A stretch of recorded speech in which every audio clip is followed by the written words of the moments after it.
Guys, welcome back to the channel. जैसे कि last time हमने आपको बताया था कि इंडियन एयरफोर्स की काफ़ी ज़्यादा रिक्रूटमेंट्स आ गई है। हमने आपको सारी रिक्रूटमेंट, सारे पोस्ट बता दिए थे, सारे एज क्राइटेरिया बताए थे, सारे एलिजिबिलिटी क्राइटेरिया बताए थे कि आपको क्या क्वालिफ़िकेशन चाहिए, कितना एक्सपीरियंस चाहिए एंड ऑल। तो अभी मैं आपको बताने वाला हूँ कि आपको कैसे अप्लाई करना है। जैसे काफ़ी लोग गलतियाँ कर रहे हैं ये फॉर्म फिल करने में, क्योंकि ये ऑनलाइन है नहीं।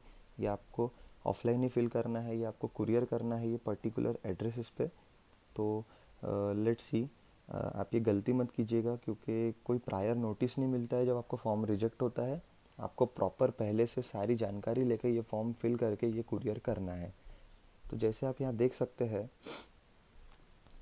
कुछ पोस्ट के नाम दिए हुए हैं, जैसे कि मेस स्टाफ। यहाँ आप देख सकते हैं 4 मेस स्टाफ के नाम दिए हुए हैं। उनमें से यहाँ पे वैकेंसी दी हुई है allotted to stations according to category. यहाँ पे एक अनरिजर्व कैटेगरी के लिए मेस स्टाफ की जगह जो है वो जोधपुर एयरफोर्स स्टेशन में निकली हुई है। तो जैसे आपको इस पोस्ट के लिए अप्लाई करना है, जो भी आप अनरिजर्व कैटेगरी के लोग हो, आपको इस स्टाफ के लिए, इस पोस्ट के लिए अप्लाई करना है मेस स्टाफ करके। तो आपको इस पर्टिकुलर एड्रेस पे, ये जो एड्रेस दिया हुआ है एयरफोर्स स्टेशन रतनाड़ा जोधपुर राजस्थान, ये जो पिन कोड दिया हुआ है, यहाँ पे अपना फॉर्म कुरियर करना होगा। सेम मेस स्टाफ की जो दूसरी जगह है वो है, वो एक जगह है ओबीसी की, जो कि बारमेर वाले स्टेशन पे है। और सेकंड है मेस स्टाफ की 3 जगह है, एक ईडब्ल्यूएस, एक अनरिजर्व एंड 1 ओबीसी। और फिर मेस स्टाफ की एक और जगह है ओबीसी की, जो कि आती है जैसलमेर वाले स्टेशन में। तो जैसे कि आप इन पोस्ट के लिए, पर्टिकुलर इन पोस्ट के लिए फिल कर रहे हो फॉर्म, तो आपको इस जो ये एड्रेस गिवन है, इस एड्रेस पे प्रॉपर ये अपना पूरा बंच बना के कुरियर करना है। यहाँ देख सकते हैं आप, काफ़ी है, जैसे कि एमटीएस है, इसकी एक जगह है पीएच, और एमटीएस एक जगह अनरिजर्व, एक ये फिर मेस स्टाफ का दिया हुआ है जाके 3 जगह है, 2 अनरिजर्व और एक ईडब्ल्यूएस इकोनॉमिक वीकर सेक्शन। यहाँ पे काफ़ी सारे पोस्ट है, जो भी सारे पोस्ट है उसकी जो रिक्रूटमेंट्स है वो यहाँ दी हुई है according to category and station allotted. जैसे कि आप यहाँ देख सकते हैं, जो क्लर्क हिंदी टाइपिस्ट है, एक एसटी की जगह है, शेड्यूल ट्राइब की, जिनके अलाउंसेस भी यहाँ दिए हुए हैं 18,000, किसी के 19,900 है अलाउंसेस। और यहाँ पे आपको स्टेशन का ये भी दिया हुआ है पूरा एड्रेस। जैसे कि आपको ये सिरोही का है राजस्थान का, आपको यहाँ पर्टिकुलर दिस एड्रेस पे आपको पोस्ट करना पड़ेगा अपना सारा बंच बना के, अपना एप्लीकेशन फॉर्म एंड सारे रिक्वायर्ड डॉक्यूमेंट्स लगा के। तो यहाँ पे सारे डिटेल्स दिए हुए हैं, मैं आपको लिंक दे दूँगा डिस्क्रिप्शन में, तो आप वहाँ पे जाके देख सकते हैं। यहाँ काफ़ी सारे ये है। अब थर्ड पॉइंट है हाउ टू अप्लाई। अब आपको अप्लाई कैसे करना है। अब जो भी आप एलिजिबिलिटी अगर आपने चेक कर ली है, तो आपको ये फॉर्म सबमिट करना है एप्लीकेशन फॉर्म फिल करके, और जो भी रिक्वायर्ड डॉक्यूमेंट्स है वो अटैच करके एक 10 रुपये का स्टैम्प लगाकर ये आपको पोस्ट करना है, जो भी मैंने आपको एड्रेस बताया था जो ऊपर दिया हुआ है वहाँ पर। अब लास्ट डेट ऑफ सबमिशन कब की है, जब ये नोटिस निकला था एयरफोर्स का, उसके बाद ये 30 डेज़ तक की ही वैलिड है। 30 डेज़ बाद आप इसका फॉर्म नहीं भर सकते हो। आपको सारे डॉक्यूमेंट्स लगाना है, जो भी आपके क्वालिफ़िकेशंस के डॉक्यूमेंट्स है, एज की है, डोमिसाइल सर्टिफिकेट, ये आपको सारे सेल्फ अटेस्ट करके एप्लीकेशन फॉर्म के साथ अटैच करना है। इन केस आप ओबीसी स्टूडेंट हो और आपको रिज़र्व कोटा के लिए अप्लाई करना है, तो आपकी जो कास्ट है वो सेंट्रल लिस्ट होनी चाहिए, सेंट्रल लिस्ट में आनी चाहिए, तभी आप रिज़र्व कैटेगरी के लिए अप्लाई कर सकते हैं अगर आप ओबीसी कैंडिडेट है तो। अगर आप एक्स सर्विस मैन कैंडिडेट है, तो आपकी जो भी डिस्चार्ज बुक है उसका आपको एक सेल्फ अटेस्टेड कॉपी अटैच करना होगा एप्लीकेशन फॉर्म के साथ। जनरल पॉइंट्स जैसे कि यूआर है, अनरिजर्व, एससी, शेड्यूल कास्ट, ये सब तो आपको पता ही होगा, यहाँ आप इसमें से पढ़ सकते हैं। सेकंड पॉइंट है आपका एज रिलैक्सेशन में 3 साल ओबीसी का है। जैसे कि अगर आप 28 ईयर्स तक के, आप अगर ओबीसी हो तो आप 28 ईयर्स तक के ये फॉर्म भर सकते हैं। अगर आप एससी एसटी हो तो आप 5 साल तक के, मतलब 30 ईयर्स तक के, 25 + 5 30 ईयर्स तक के फॉर्म भर सकते हैं। 10 years for the candidate belonging to physically handicapped. अगर आप फिजिकली हैंडीकैप्ड है, टीएच कैटेगरी में आते हैं, तो आपको 10 साल का जो है एज रिलैक्सेशन मिलता है, एडिशनल 5 इयर्स। उसी में एडिशनल 5 इयर्स होता है अगर आप SC ST student, SC ST category में बिलोंग करते हैं। अगर आप OBC कैटेगरी में फिज़िकली हैंडीकैप्ड हो तो आपको और 3 साल का, मतलब टोटल 13 साल का एज रिलैक्सेशन मिल जाता है। अगर आप एक्स सर्विसमैन हो तो आपकी जितने भी मंथ्स की या साल की आप सर्विस कर चुके हो वो आपकी टोटल एज में से माइनस हो जाएगी।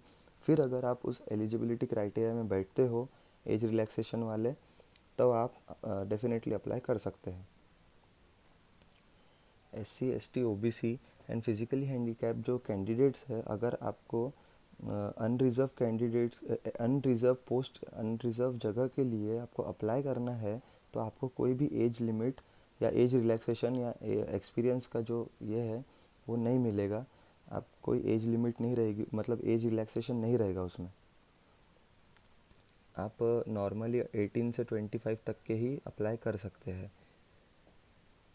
It is clarified that the unreserved vacancy can be filled by a candidate belonging to any category, that is SC, ST, OBC and PH, provided that the candidate is on own merit, but they are not entitled for any relaxation in age। यहाँ पे भी mention किया गया है कि आप form भर सकते हैं अनरिजर्व कैटेगरी में अगर आप SC ST OBC और PH कैंडिडेट है तो, लेकिन आपको एज रिलैक्सेशन नहीं मिलेगा।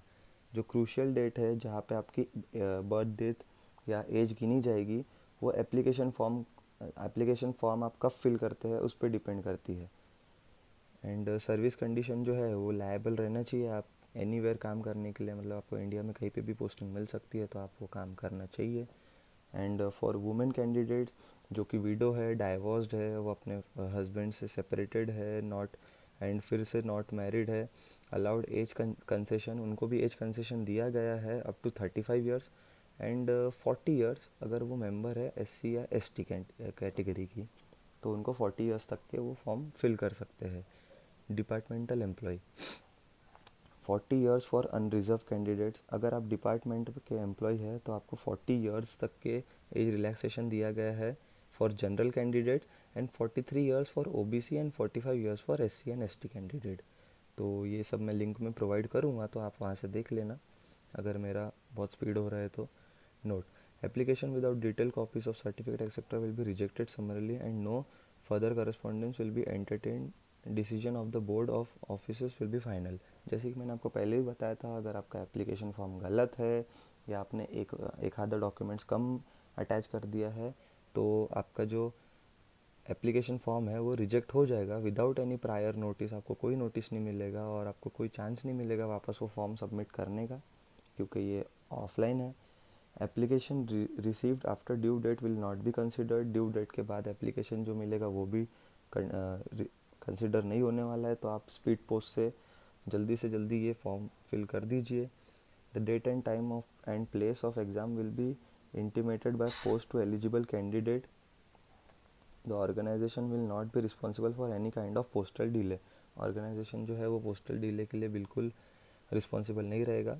आपको डेट टाइम सब बाय पोस्ट ही आने वाला है, कहाँ एग्ज़ाम है और कौन सी पोस्ट के लिए, according to your post you had applied.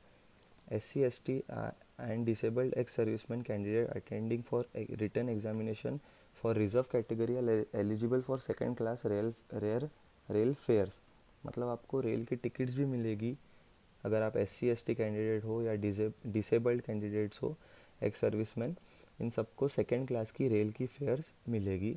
ये आपके जो आपको कुरियर आएगा उसी में इंक्लूडेड रहेगा।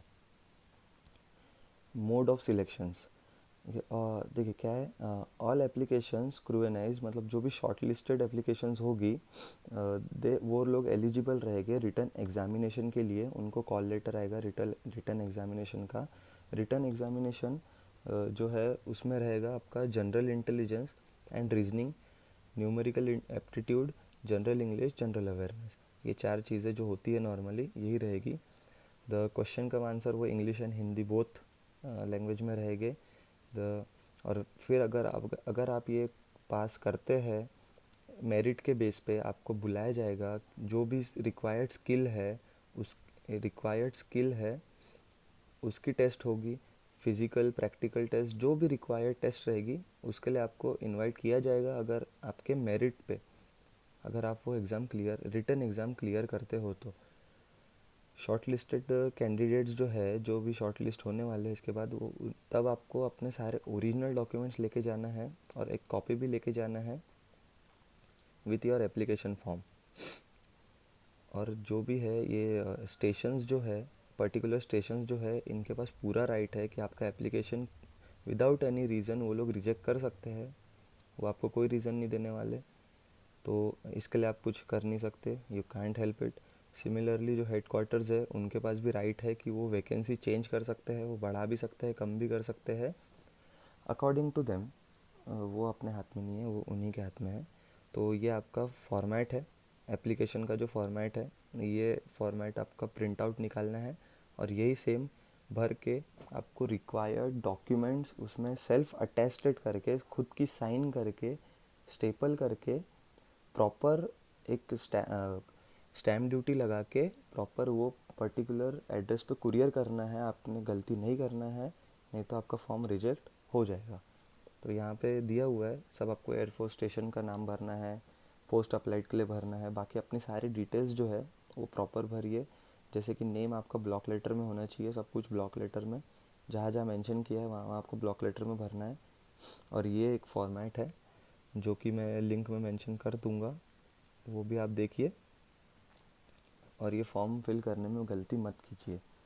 तो अगर आपको ये हेल्पफुल लगी है वीडियो तो गाइज़ शेयर कीजिए and please like and subscribe my channel.